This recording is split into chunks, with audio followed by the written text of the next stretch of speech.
Nickel. C'est tout mieux, c'est ça. Pour synchroniser. Donc on peut recommencer. On peut recommencer. Je vous en Ok. prie. Qui es-tu? Eh ben, moi du coup je suis Lucas Saintou, plus communément appelé Poney. C'est mon surnom qui me suit depuis maintenant un bon moment. Je suis ancien coursier vélo.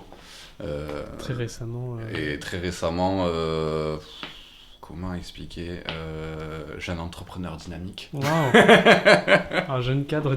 Entrepreneur, Je suis pas sûr si le mot cadre collerait avec moi, ma personne. Ah. Mais non, ouais, suite à plusieurs expériences de vie, je suis en train de lancer une petite marque sans grande prétention, juste me faire plaisir avec des idées que j'ai en tête depuis un sacré bout de temps. Et j'ai jamais vraiment pris le temps et jamais eu les opportunités en fait pour développer ces idées-là. Et du coup, là depuis un peu moins de 6 mois, je me suis lancé à fond dedans.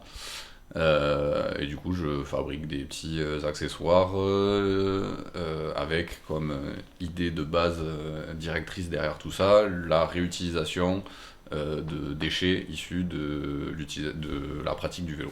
Ok. Donc, du coup, majoritairement des pneus, de ce voilà, que tu disais tout à l'heure. c'est ça. Genre, j'ai commencé en 2020 à sortir des ceintures.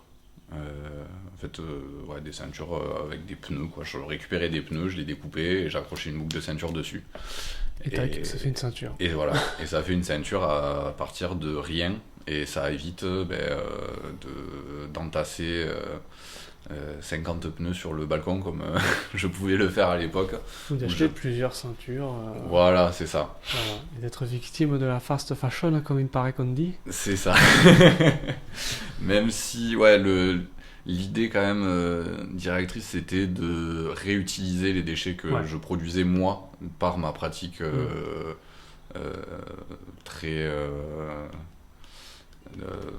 exigeante du vélo, dans le sens où j'étais à une période où un pneu arrière sur mon fixe ça me durait une semaine, quoi. Donc au bout de un mois et demi à avoir passé 5-6 pneus, j'étais là un peu mal à l'aise en fait, vraiment. Parce qu'en plus ça s'entasse vite. C'est ça, ça s'entasse vite et c'est des produits, t'es là. C'est pas une commode, mais ça prend de la place. C'est ça, et puis j'étais là, mais j'en fais quoi? Enfin, j'ai toujours eu ce côté à réfléchir en fait à l'impact écologique que ma vie pouvait avoir. Surtout sur les dernières années là, où j'ai quand même pas mal remis en question beaucoup d'habitudes que j'avais. En termes de consommation, de déplacement, il y a plein de trucs que j'ai un peu modifié petit à petit dans ma vie pour essayer de moi-même être plus à l'aise avec ma façon de vivre et l'impact que je peux avoir autour de moi de façon sur le biais écologique, quoi. Et l'entassement justement de ces déchets là quand j'étais coursier, ça me faisait un peu chier, je te cache pas. C'était un truc et plutôt que de réfléchir le problème en mode mets un frein comme ça tu bousilleras pas tes pneus, je me suis dit attends, on va réutiliser les pneus, c'est plus intelligent. Et voilà, donc ça a commencé avec les ceintures et puis là récemment je me suis un peu tu as élargi ta gamme. Ouais, voilà, je me suis mis un gros coup de motive où j'avais rien à faire, j'avais une machine à coudre à disposition. Et je me suis rendu compte qu'il n'y avait pas de fabricant de straps en France et que les straps ça coûtait vite très cher. En général, il y a assez peu de fabricants de pièces de fixie. 2-3 références et ça tourne toujours autour des mêmes. Et de mon expérience, j'ai jamais été entièrement satisfait des produits que j'utilisais en termes de straps. Et du coup, j'ai réfléchi à comment je peux faire pour résoudre ces deux problématiques qui étaient beaucoup de déchets de pneumatiques vélo et ce problème d'avoir des straps qui n'étaient pas assez résistants. Et du coup, j'ai allié les deux, j'ai découpé des morceaux de strap pour les mettre, des morceaux de Le pneus pneu pour les mettre sur les straps, et Et maintenant ça me fait des straps beaucoup plus résistants. Ça, c'est nickel.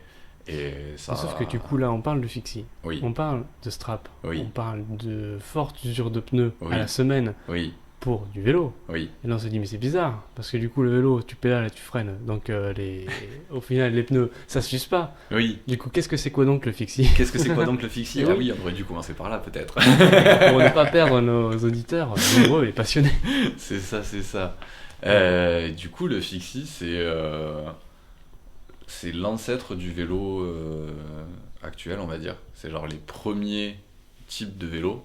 C'était des fixie, il n'y avait pas de roue libre à l'époque.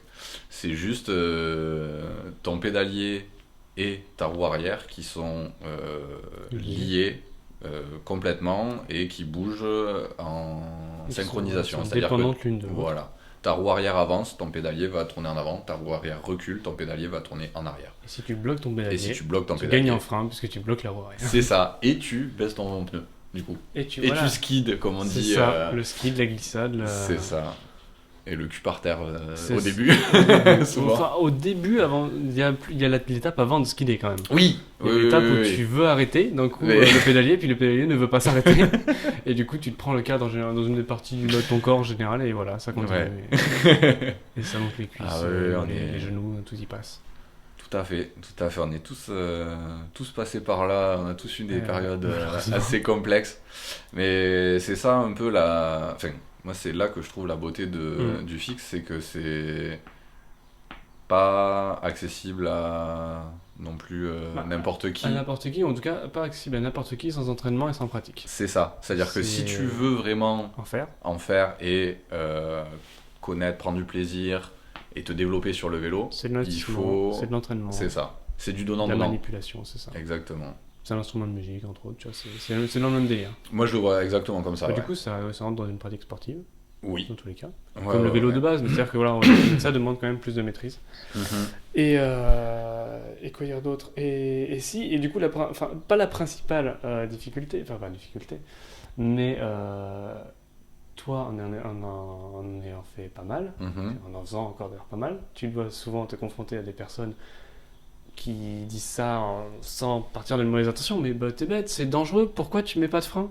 Ah, ben ça. Et après, c'est toujours le fameux combat d'entrer dans l'arène et de se dire bon, alors va falloir expliquer les différents traits, bon, déjà de fun, de passion, Mhm.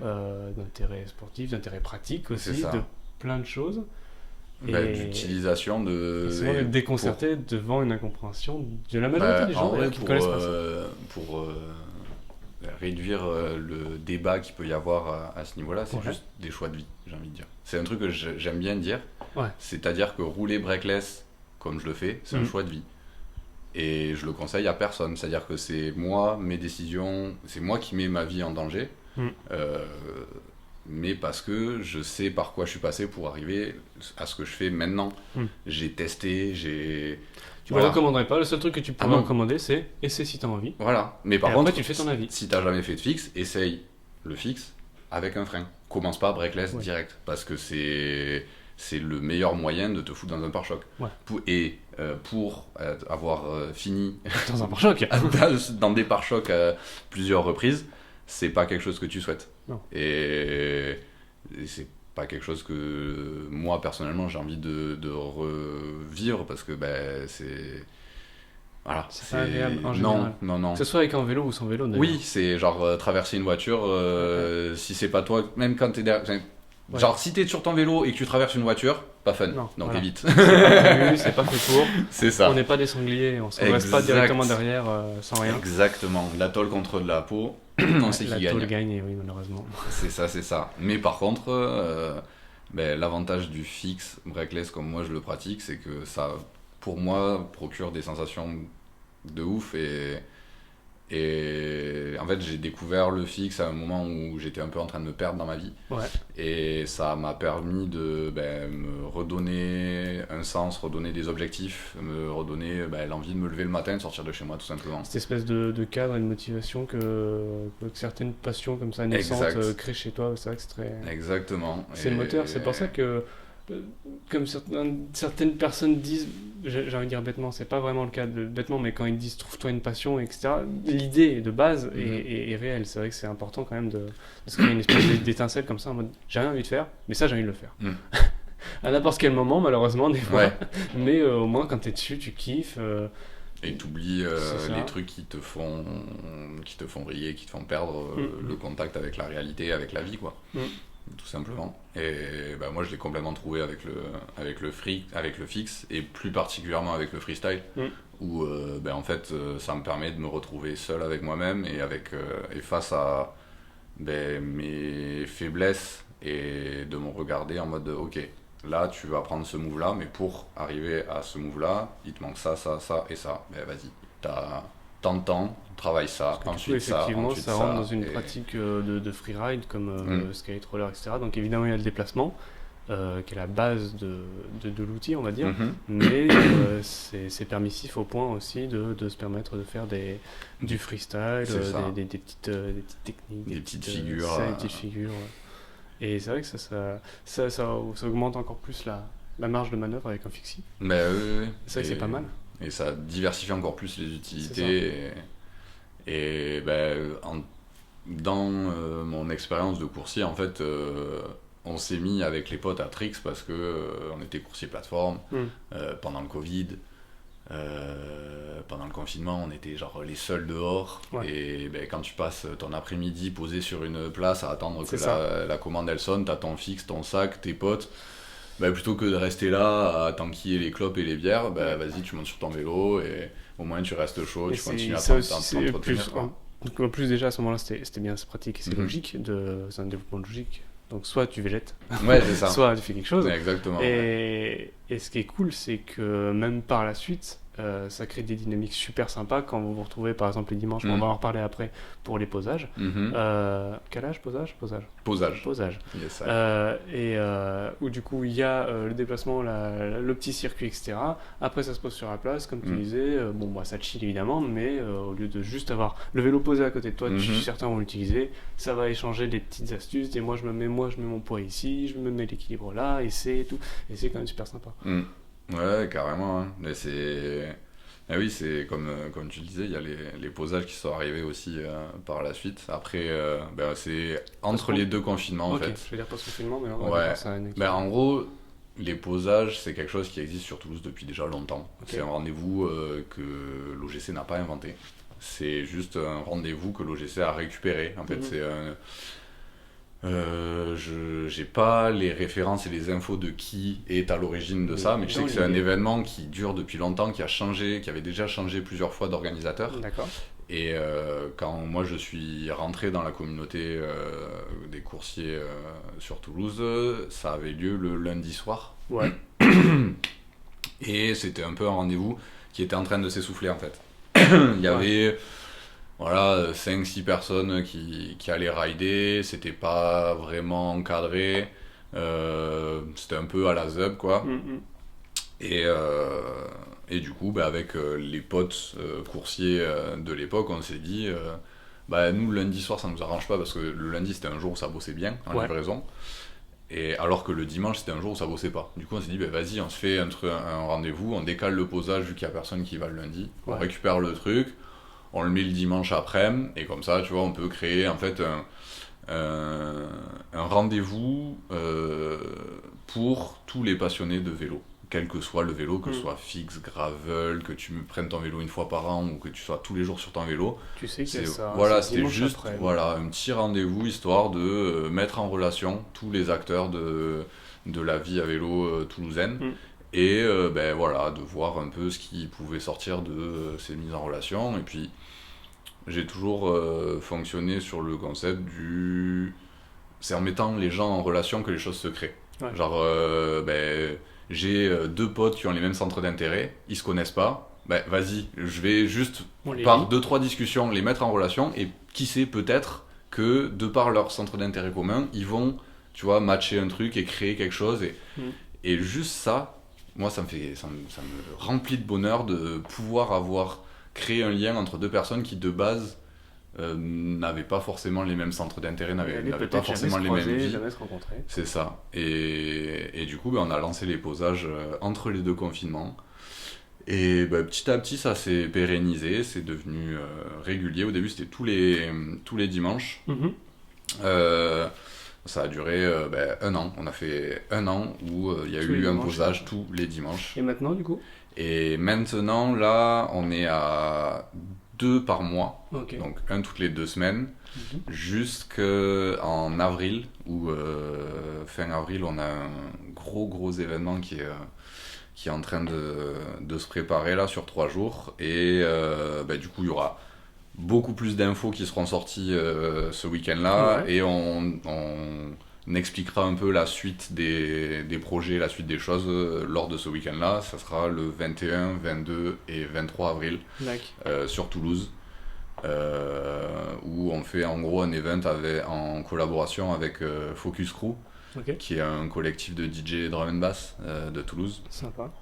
Et grosso modo, le pitch rapide du week-end, c'est 3 jours, 2 soirées, une le vendredi soir, une le samedi soir, une à l'ECAT, un posage et plein d'animations le dimanche.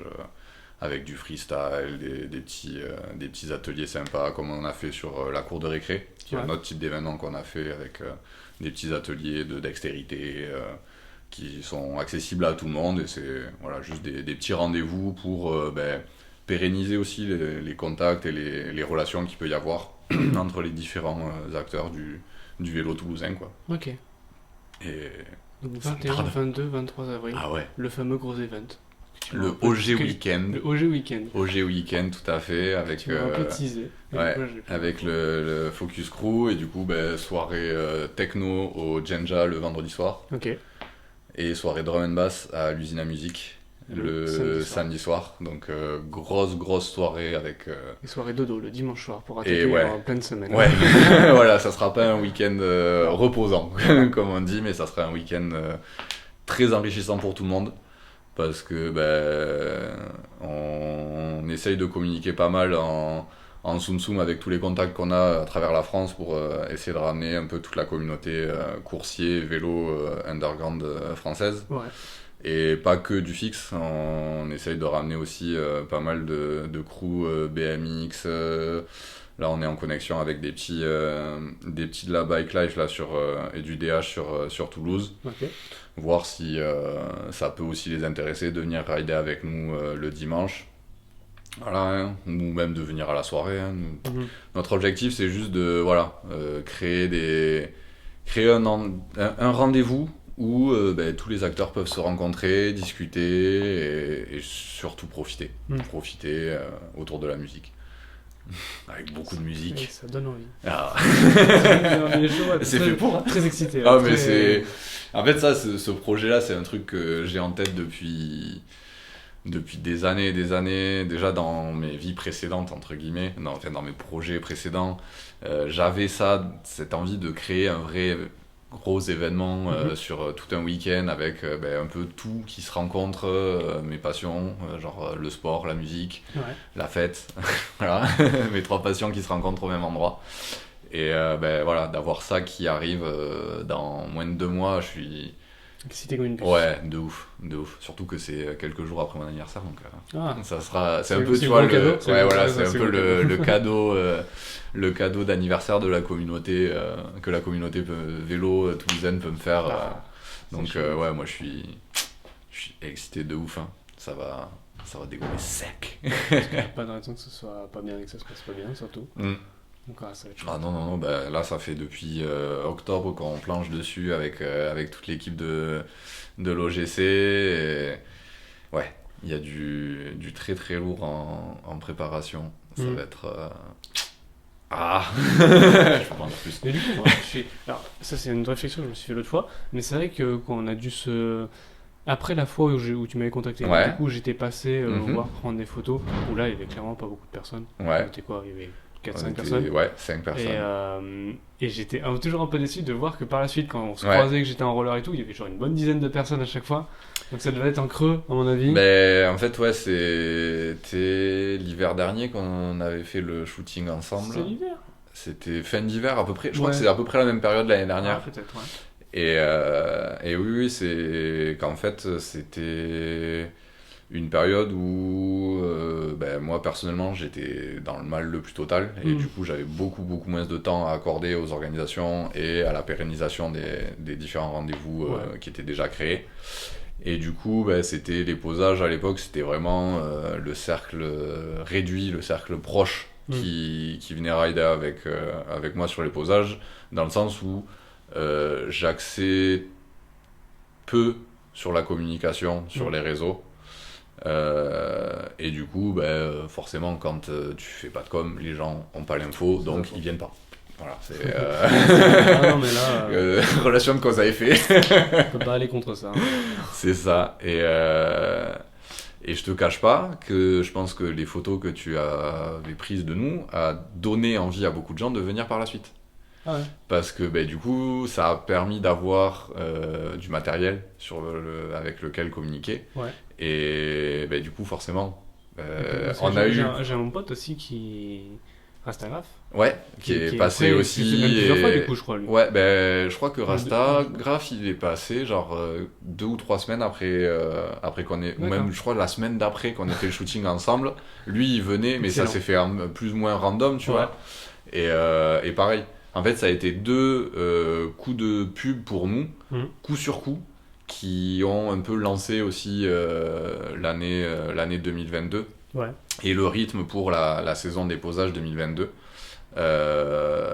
Et ouais, je pense que c'est aussi pour ça que, en fait, avant toi, il y avait vraiment eu, entre décembre et février, vraiment une grosse période de calme en termes de communication sur la page. Donc les gens, si tu les relances pas régulièrement, ils oublient, normal. Et après notre shooting, il y a eu plein de petits dynamiques en fait qui ont créé du contenu pour faire parler des différents événements qu'on faisait. Et ça donne envie de repasser coup, juste pour reprendre. Voilà, petit à petit, tu vois, ça fait venir le monde. Et là, c'est pareil, on a eu une petite période creuse là pendant l'hiver. Ouais. Après, rien à voir avec l'année dernière. C'est la saison qui veut ça aussi. Hein. Exactement. L'hiver, c'est moins Exactement. Et encore, même si on a quand même des beaux temps comme ça. Ouais. On est bien nous ici. Ça fait plaisir de pouvoir rouler plus ou moins toute l'année en fait sans avoir à se cacher sur 3 mois parce que tu peux pas sortir parce qu'il fait moche tout le temps quoi.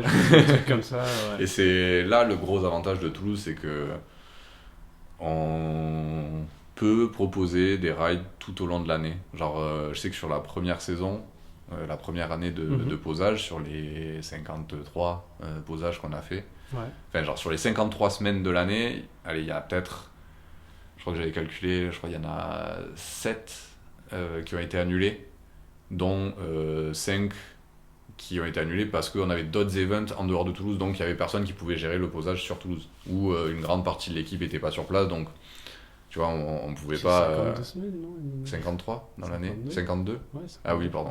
Bon, on n'est pas... Ouais, moi et les infos basiques. Du coup, il y avait... Ouais, voilà, genre il y a eu, on va dire, une dizaine de dimanches où on n'a pas pu faire les posages, donc quasiment la moitié. Ouais, donc quasiment la moitié, c'est juste parce qu'on n'était pas là. Donc genre sur toute l'année, il y a eu 5 dimanches où il faisait trop moche pour qu'il y ait posage. Et vraiment, en gros, ce qui veut dire que s'il y a que des énervés, enfin s'il y a des énervés pour en faire un posage, il y aura un posage. Ouais, c'est ça. Après, je dis, il y a eu des posages toute l'année. Sur la première année, il y a eu quand même un certain nombre de fois en plein hiver où je me suis retrouvé tout seul au posage. Mais il y avait le posage. Genre, moi j'étais sur place. Une personne, c'est un groupe. Voilà. Il y avait de la com, moi j'étais sur place. Il faisait moche. Bon. Moi ça me dérange pas, hein. Je me suis posé dans un parking Gétrix. Hein. Je vais pas vous cacher que. Oui, c'est ça aussi. C'est l'avantage. Rien n'empêche. C'est ça. Il y a de la place. C'est ça.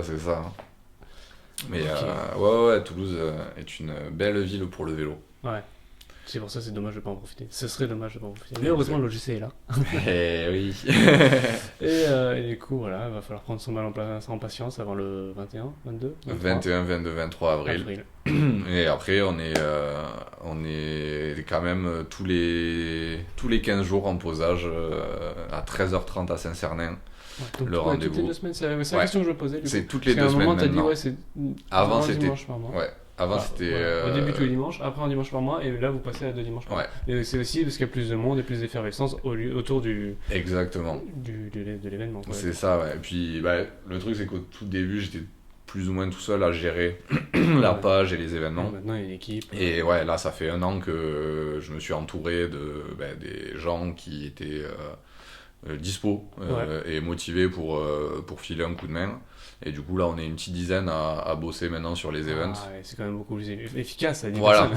Donc ça permet de voir les choses un peu plus grandes et de faire avancer les choses un peu mieux, d'être aussi nombreux.